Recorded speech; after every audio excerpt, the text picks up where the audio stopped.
Las últimas heladas que afectaron severamente a los productores de productos frutícolas terminará resintiéndose también en el sector del consumo con el incremento de precios de estos productos. El tomate y el locote son los productos que a partir de ahora podrían encontrarse a un precio más elevado, según lo anunciado por la Unión de Gremios de la Producción. En los mercados, los vendedores ya se muestran preocupados por el impacto. Va a subir todito va a subir porque la helada se hundió todito. Todavía no vino de la helada, que después de la helada todavía no vino la mercadería.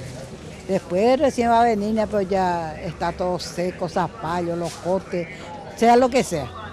Si bien todavía no se sabe con exactitud cuáles serían los nuevos precios con la suba, los comerciantes ya tienen sus estimaciones.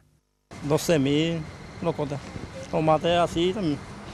Ahora vendemos 8.000 el kilo. ¿Y con el aumento venderían a cuánto? ¿12.000? 12.000 sí subimos. 10.000, 12.000. ¿Le va a afectar este aumento? Sí. Parece que va a afectar. No obstante, desde el Ministerio de Agricultura y Ganadería anunciaron que buscarán medidas de contingencia para los productores afectados.